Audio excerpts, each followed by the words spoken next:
लेता है, इसलिए फिर ये संसार बंधन में पड़ जाता है और फिर जन्मता मरता है। कारणम गुण संज्ञो से सदस्य योनि जन्मसु।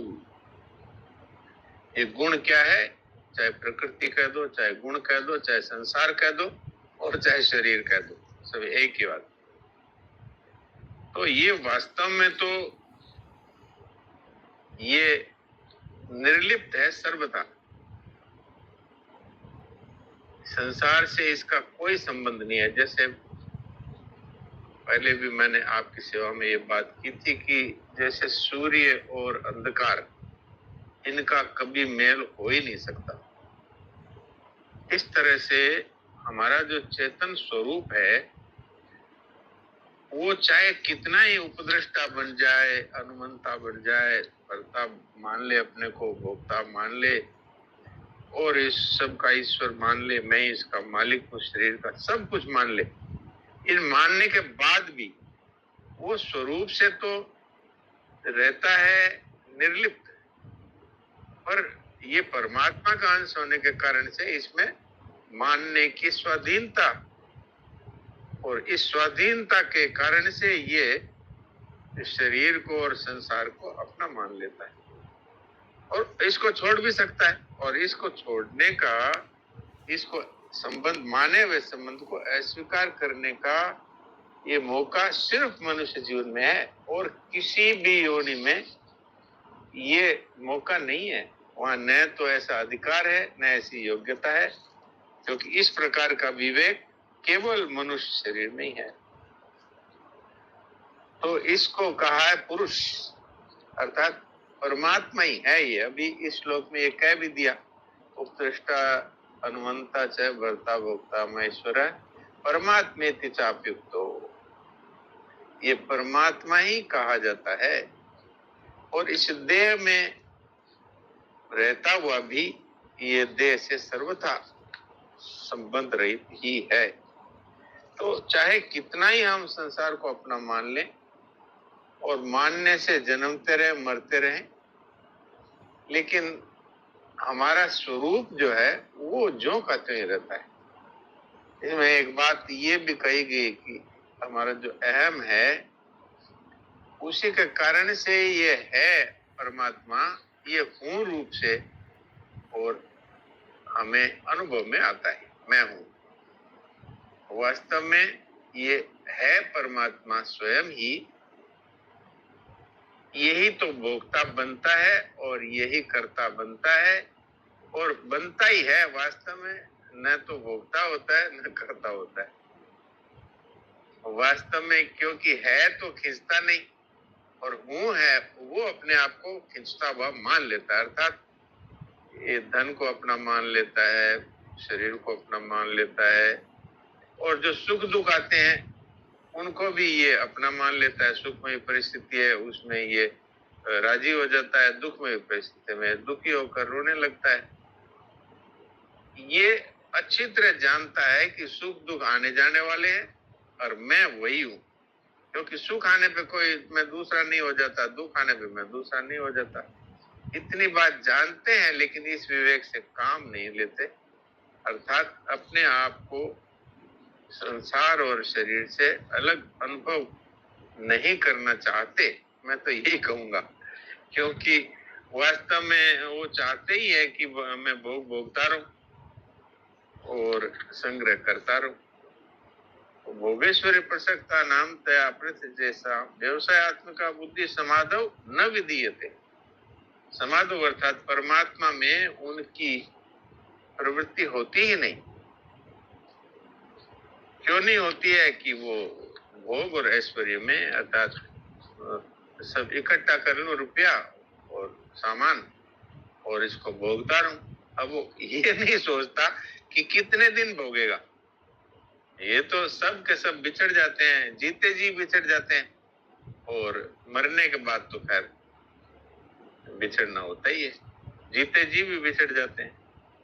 और जिनको अपना मानते हैं वो परिवारजन भी और धोखा दे देते हैं, फिर भी चेत नहीं होता, अर्थात चेत नहीं करता ये मनुष्य कि भाई मेरा बेटा है और यही आज मेरा अपमान कर रहा है, मुझे घर से निकाल रहा है, और कहीं कहीं तो वो चोट भी पहुंचा देता है बाप को, और कहीं कहीं तो मार भी डालता है।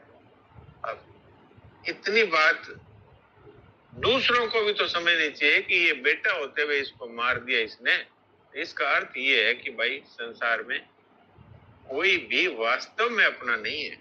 जिनके साथ जो अपना संबंध है उस हिसाब से सेवा कर दो, बस। अपना कोई नहीं, शरीर भी नहीं है, ये शरीर धोखा देता है, मन बुद्धि इंद्रिया सब धोखा देती है, कोई भी अपना नहीं है।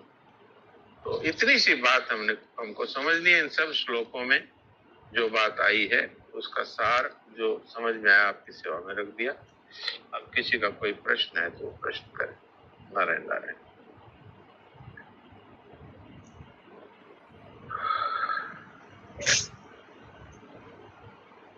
नारायण नारायण। यहाँ तक पुत्र जी भाई जी जो पढ़ा है, किसी को कोई बात नहीं समझ में आई है, कोई बात पूछने हो, कोई शंका रही है तो पूछ लो डॉक्टर साहब की।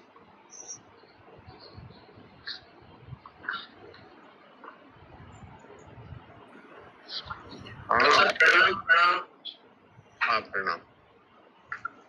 डॉक्टर साहब ये बहुत अच्छा आपने समझाया और अभी कुछ समझ में आया, लेकिन प्रैक्टिकली पता नहीं कैसे होगा।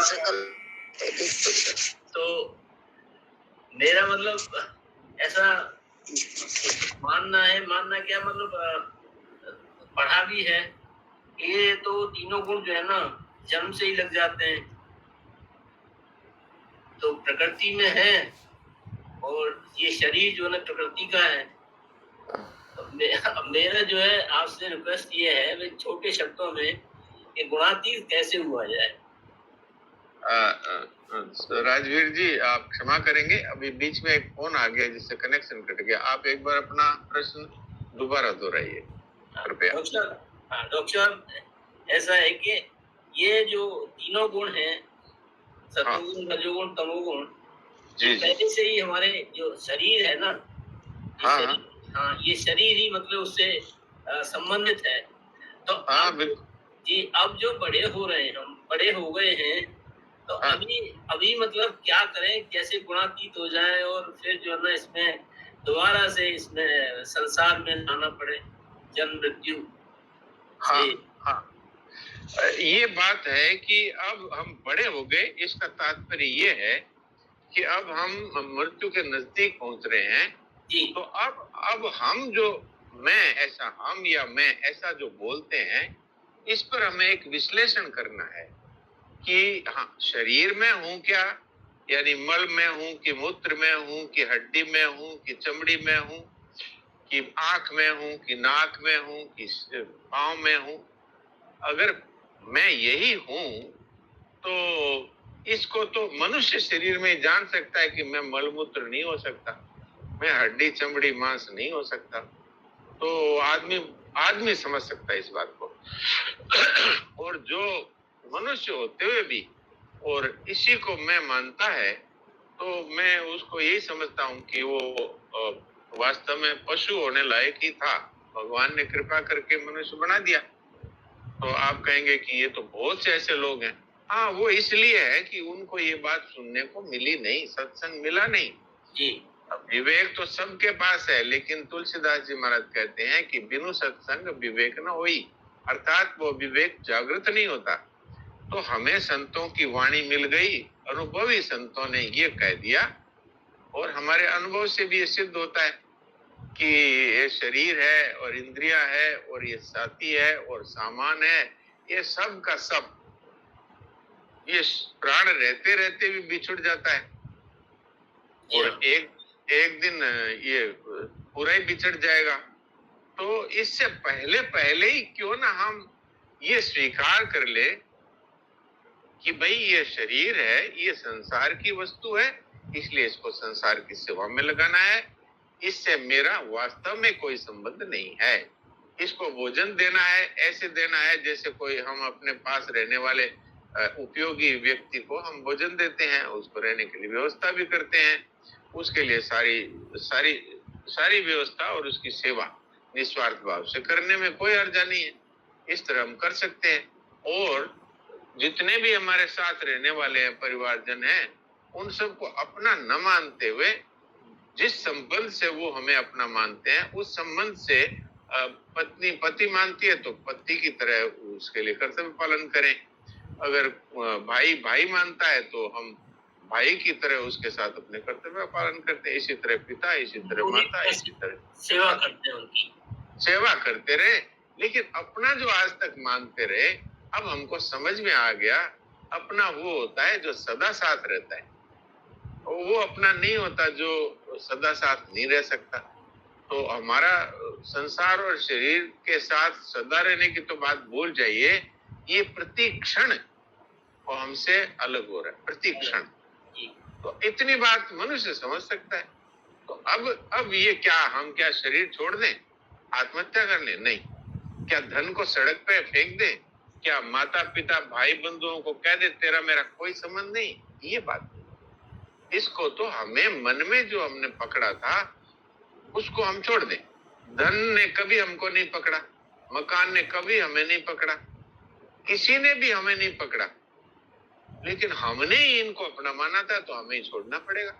तो हम हृदय से ये स्वीकार कर ले कि भाई इनके साथ मेरा वास्तव में कोई संबंध नहीं है, लेकिन भगवान ने इन सब के साथ मुझे रखा है, शरीर के साथ भी, परिवार के साथ भी, मकान के साथ भी, वस्तुओं के साथ भी। तो वस्तुओं का सदुपयोग कर दें और व्यक्तियों की सेवा कर दें। और इसके अलावा अगर ये भगवान इनको ले जाए तो बहुत अच्छी बात है, ये तो भगवान की मर्जी है। और जब तक रखे तब तक सेवा कर दें। ये शरीर भी जब भगवान चाहे तो ले जाए भले, और जब तक है तब तक इसकी सेवा कर रहे हैं। ये बात आज हमने समझ ली, तो आज के बाद फिर हम ठोकर नहीं चाटेंगे। बस इसके बाद अब चाहे भले कुछ भी होता रहे। हाँ, शरीर बीमार हो जाए तो जैसे हम अपने बीमार सहयोगी की चिकित्सा करते हैं कि नहीं करते हैं, चिकित्सा करें और उनके लिए जो सेवा का कार्य है वो सब करें, और मर जाए तो अंतिम संस्कार करें और प्रसन्नता पूर्वक करें, और जब तक जीवित रहें जब तक सेवा कर दें। इसी तरह शरीर की बात है, इसी तरह सामान की बात है। जी, बहुत बहुत धन्यवाद। बहुत सारे क्वेश्चंस का जो है ना आपने जवाब दे दिया, बहुत बहुत धन्यवाद। हाँ जी, प्रणाम। प्रणाम।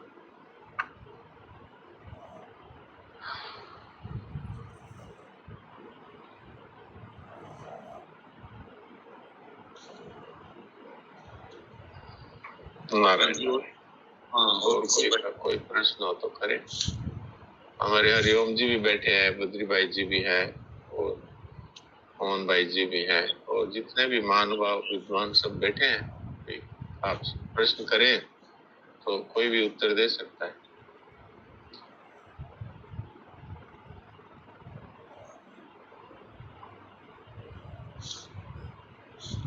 लगता है सब बातें बहुत साफ साफ हो गई ऐसा लग रहा है, तो सभी को तत्व ज्ञान हो जाना चाहिए इसी समय, और नहीं तो प्रश्न भी होना चाहिए।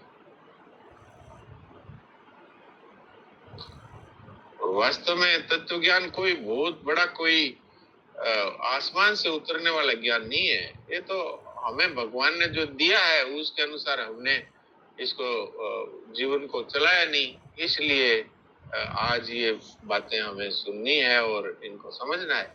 अगर इसके अनुसार, विवेक के अनुसार अगर हम लोग चलें तो बस तत्व ज्ञान का अर्थ यही है कि जो हमने अनुभव किया उसके अनुसार हमारा जीवन, बस। तत्व ज्ञान होने वाले के सिर पे कोई सींग पूंछ नहीं आते हैं शरीर में, बिल्कुल वैसा ही होता है। बाहर तो संसार सा, भीतर उल्टा था।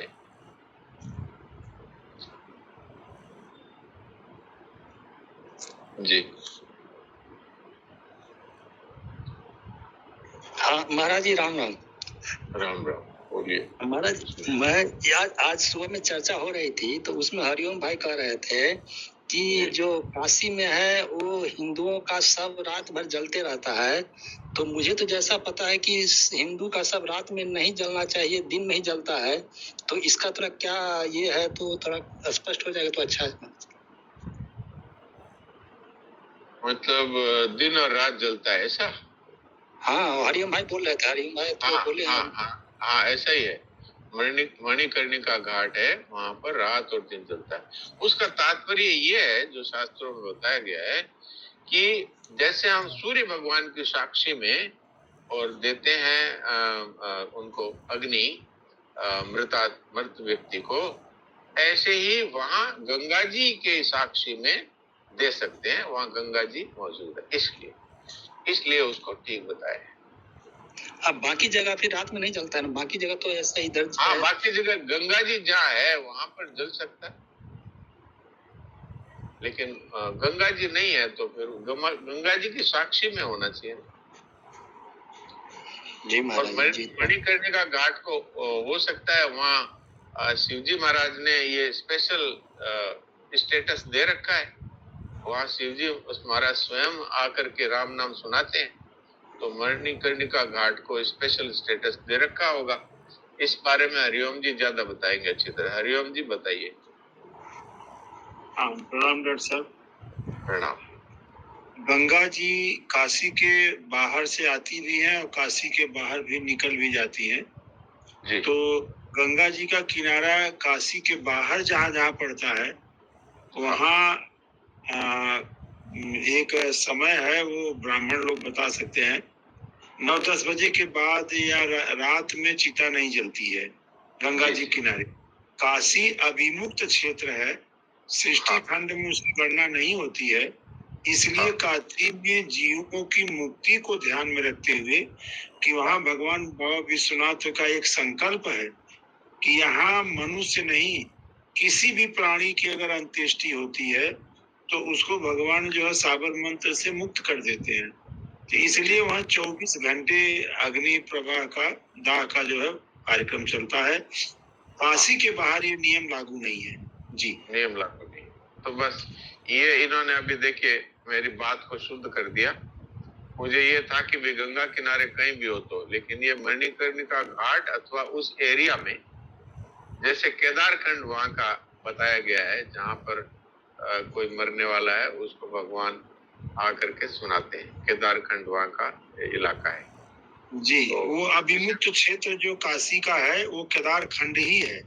हाँ, तो वहां पर इसमें डॉक्टर साहब जी, हाँ बोले। इसमें रामचरितमानस में एक प्रसंग भी आता है जी। काशी मरत जंतु अवलोकी, जंतुओं को भी भगवान बाबा विश्वनाथ देखते रहते हैं, कौन काशी में शरीर छोड़ रहा है। काशी मरत जंतु अवलोकी, जासु नाम बल करऊं विशोकी, जिसके नाम के बल के प्रताप से मैं उसको विशोक दूर करता हूँ, जन्म मरण से मुक्त करता हूँ, वो नाम किसका है। जासु नाम बल करऊं विशोकी, सोई प्रभु मोर चराचर स्वामी। ये चराचर ब्रह्मांड का जो स्वामी है वो राम राम स्वरूप वाला ही भगवान मेरा परमात्मा है। और सोई प्रभु मोर चराचर स्वामी, रघुबर सब उर अंतर्यामी। वही राम राम जो मंत्र है, जो स्वरूप है, साबर मंत्र है, वही राम राम हृदय में सबके अंतर्यामी रूप से विराजता है। और उसी भगवान के राम नाम के प्रभाव से काशी में सबको मुक्ति में प्रदान करता रहता हूँ, चाहे वो कोई भी प्राणी हो। राम राम जी, बिल्कुल। आपका समाधान हो गया होगा। नारायण नारायण। प्रणाम। प्रणाम। राम राम। राम राम। डॉक्टर साहब ने गोपी चंदन के बारे में थोड़ा बताएंगे, मैंने पढ़ा था महाराज जी की पुस्तक में। हाँ, इस विषय में मैंने कई बार कहा भाई, मैंने चिकित्सा शास्त्र का थोड़ा बहुत अध्ययन किया है और ये शास्त्रों की और इस तरह की जो गंभीर बातें हैं ये किसी पंडित जी से पूछो, ब्राह्मण देव को पूछो, हमारे हरिओम जी से पूछ लो भाई। हाँ, गोपी चंदन की महिमा बता सकते हैं तो बताइए, जो भी जानते हैं अपने भाई बहनों में से। जी।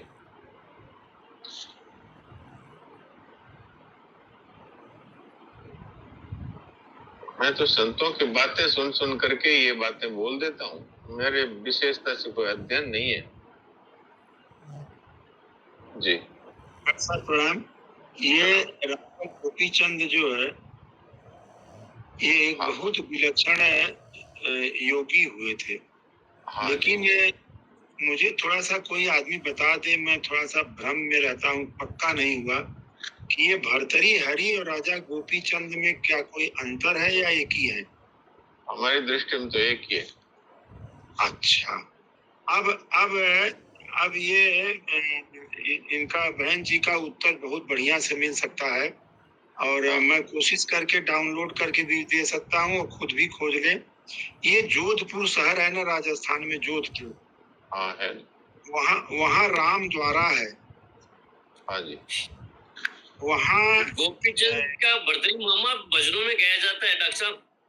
अच्छा, हाँ, तब मुझे जानकारी नहीं है। मैं तो अभी तक मामा यही तेरा सोच रहा देख था। भर्तरी तुझे उजीनो राज तजो।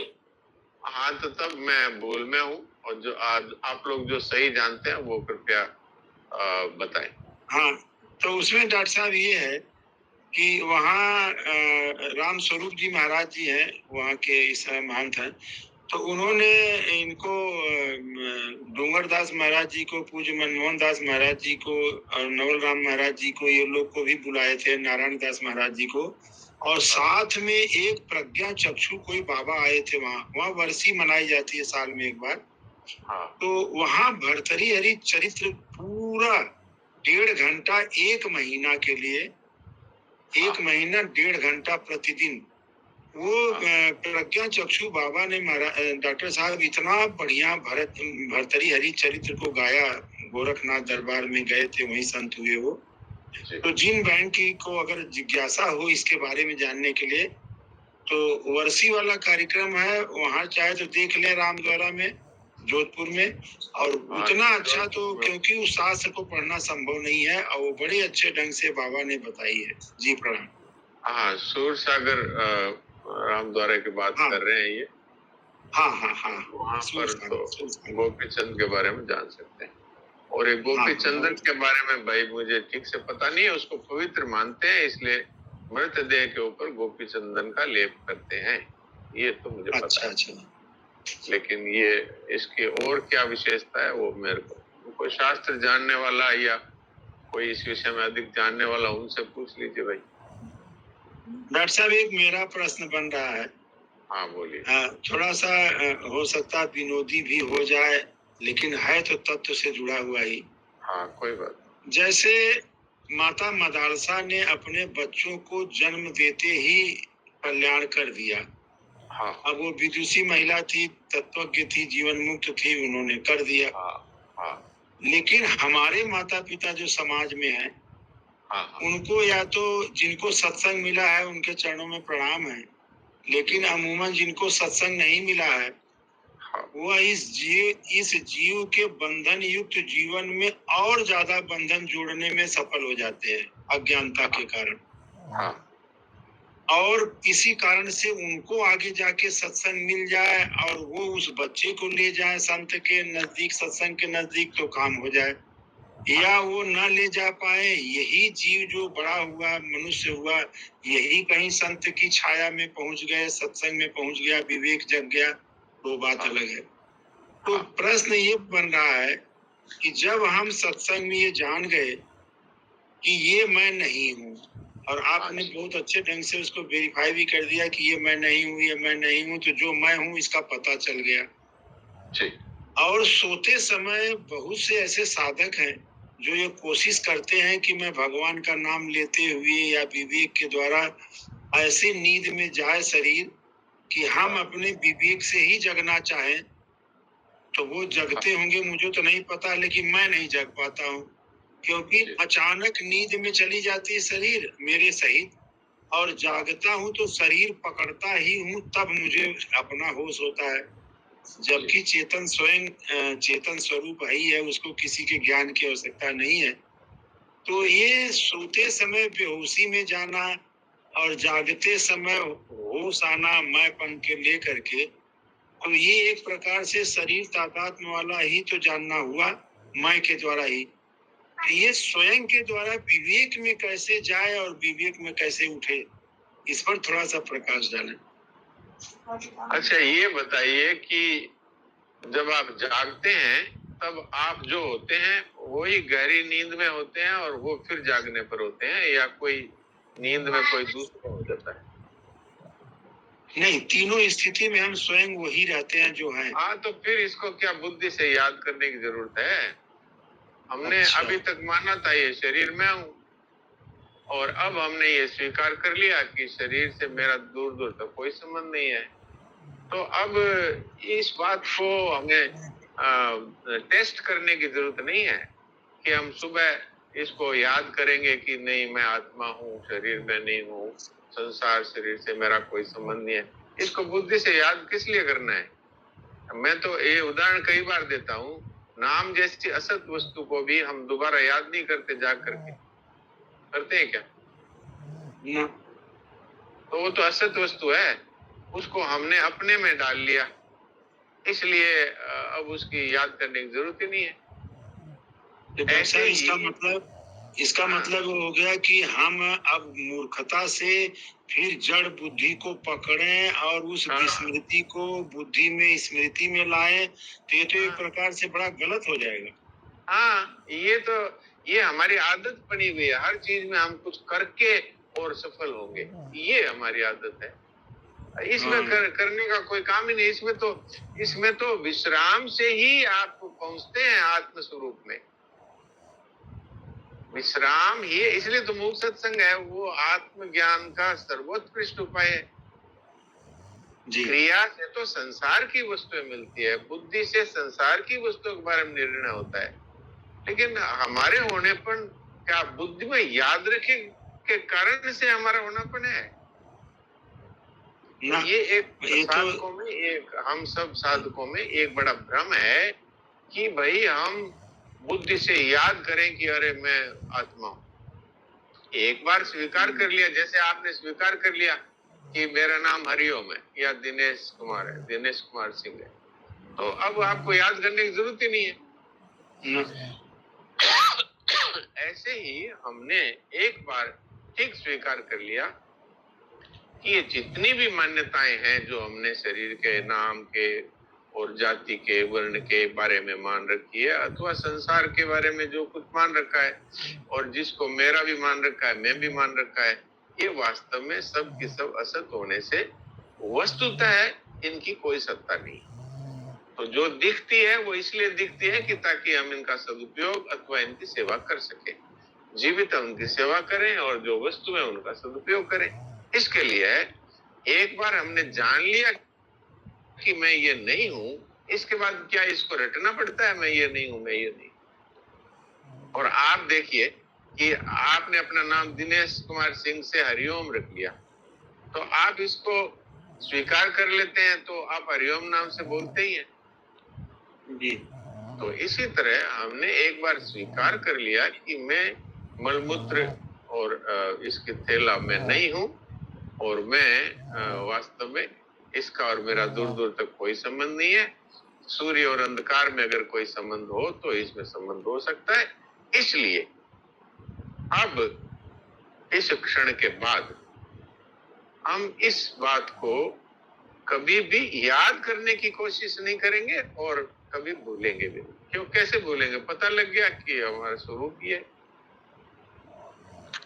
इसको कसौटी न लगाएं, बस यही बात है।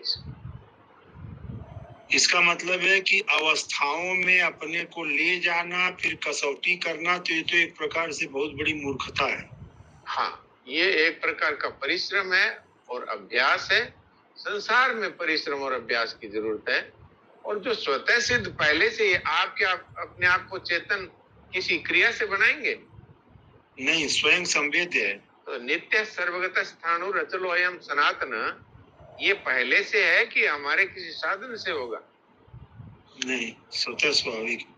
तो इसको स्वीकार कर ले कि मैं आज तक अपने आप को मरण जन्म वाला मानता था, अब मैं अपने आप को एक नाम और रूप और देश और काल में अपने आप को बांध करके मानता था।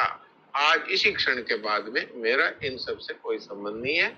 अब इस शरीर के द्वारा सेवा कार्य होंगे, न इसमें कामना रहेगी, क्योंकि कामना तो उसमें रहती है जो शरीर और संसार के साथ अपने आप को एक मान करके जीव बना हुआ है। तो इसलिए कोई इच्छा नहीं है, न कोई ममता है, न कोई कामना है।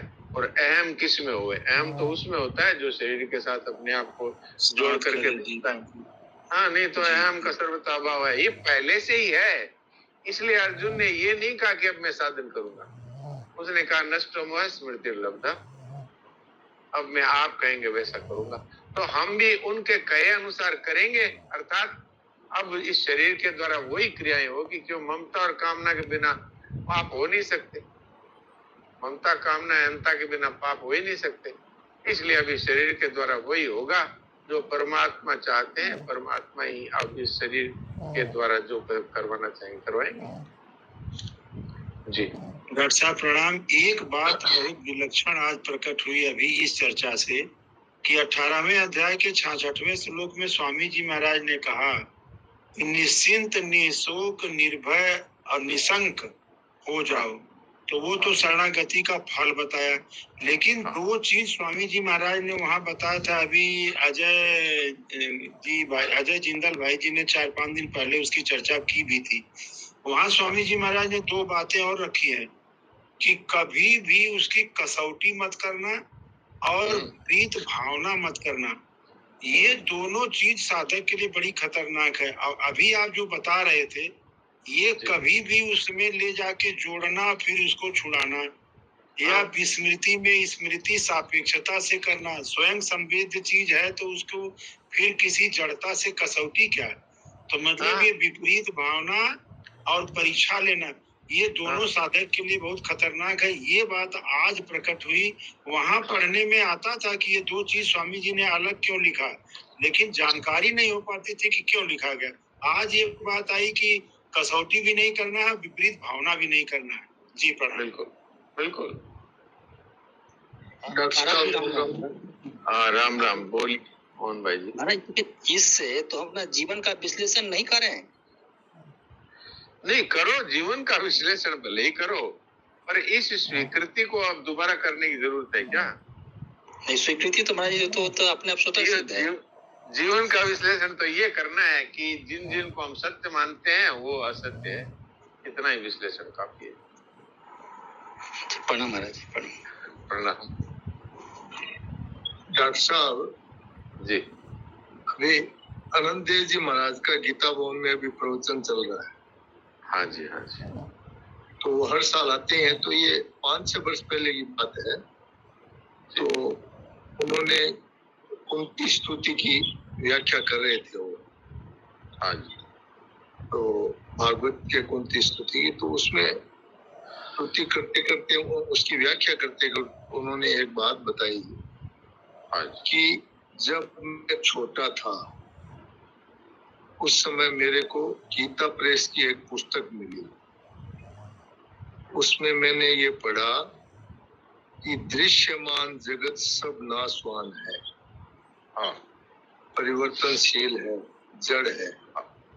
तो वो पढ़ने के बाद में 7 दिन तक मेरे शरीर में रोमांच आनंद होता रहा।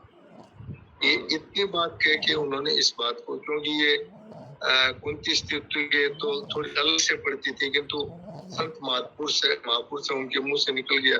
इतनी बात कह कर फिर वो अपने विषय गए। तो मैं ये अंदाज लगाता हूँ कि ये बात सारे उनके इतना आनंद रहा इस बात का, क्योंकि वहाँ इन्होंने अपने शरीर से अलग समझ में आने लग गया और आज इतने बड़े महापुरुष बन गए, विद्वान बन गए। तो इसको मिल जाती है जो बात हम सुनते तो रात दिन है।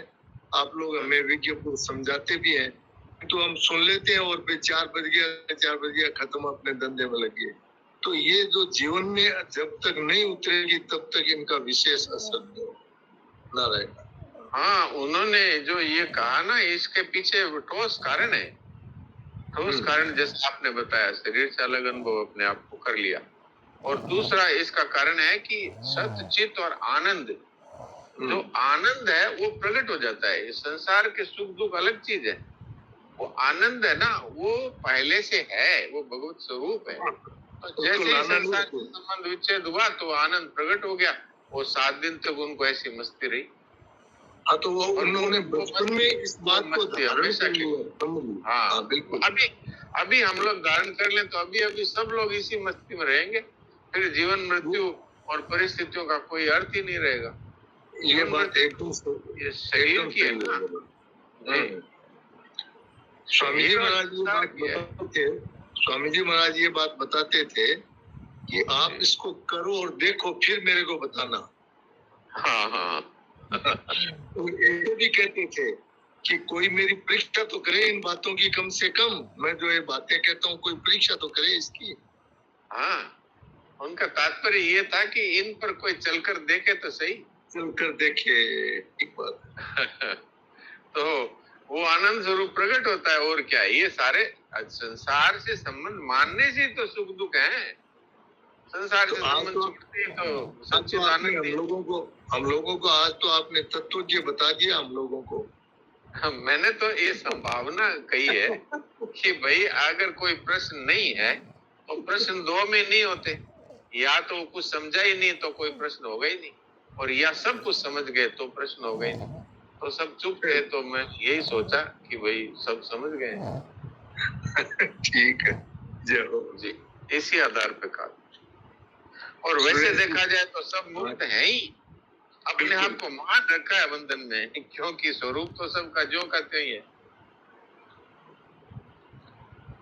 जी, तो भजन सुनाए? हाँ जी, हाँ जी सुरेश जी। या और किसी का कोई प्रश्न है तो बोलो भाई। हाँ, और किसी का कोई बात रह गई तो पूछ ले, नहीं तो समय हो गया भजन सुनते। समय तो ऊपर हो गया, 10 मिनट हो गए। हाँ, तो सुनाओ डॉक्टर साहब। तो फिर सुनो। हाँ, तो फिर सुनिए साहब। ये महाराज जी का एक प्रिय भजन है, तो ये महाराज जी कई बार खुद बोलते भी थे। डरते रहो यह जिंदगी बेकार ना हो जाए, डरते रहो यह जिंदगी बेकार ना हो जाए, सपने में भी किसी जीव का अपकार ना हो जाए, सपने में भी किसी जीव का अपकार ना हो जाए। वैसे तो सपने बोलते हैं, पर महाराज जी सुपने बोलते थे, इसलिए मैंने इसको सुपने ही लिख रखा है। डरते रहो यह जिंदगी बेकार ना हो जाए, पाया है तन अनमोल सदाचार के लिए, पाया है तन अनमोल सदाचार के लिए, कहीं विषयों में फंस करके अनाचार ना हो जाए, कहीं विषयों में फंस करके अनाचार ना हो जाए, डरते रहो यह जिंदगी बेकार ना हो जाए, सपने में भी किसी जीव का अपकार ना हो जाए, सेवा करो निज धर्म की शुभ कर्म हरि भजन, सेवा करो निज धर्म की शुभ कर्म हरि भजन, इतना भी करके पीछे अहंकार ना हो जाए, इतना करके भी पीछे अहंकार ना हो जाए, डरते रहो यह जिंदगी बेकार ना हो जाए, सपने में भी किसी जीव का अपकार ना हो जाए, मंजिल असल मुकाम की तय करनी है तुम्हें। मंजिल असल मुकाम की तय करनी है तुम्हें। जग ठग नगरी में फंस के गिरफ्तार न हो जाए। जग ठग नगरी में फंस के गिरफ्तार न हो जाए। डरते रहो यह जिंदगी बेकार न हो जाए। सुपने में भी किसी जीव का अपकार न हो जाए। माधव लगी है बाजी माया मोह जाल की। माधव लगी है बाजी माया मोह जाल की। धोखे में फंस कर के कहीं अब हार न हो जाए। धोखे में फंस कर के कहीं अब हार न हो जाए। डरते रहो यह जिंदगी बेकार न हो जाए। सुपने में भी किसी जीव का अपकार न हो जाए। डरते रहो यह जिंदगी बेकार न हो जाए। नारायण नारायण। जय हो बहुत बड़ी बहुत बड़ी। बोलो जय बोलो डॉक्टर।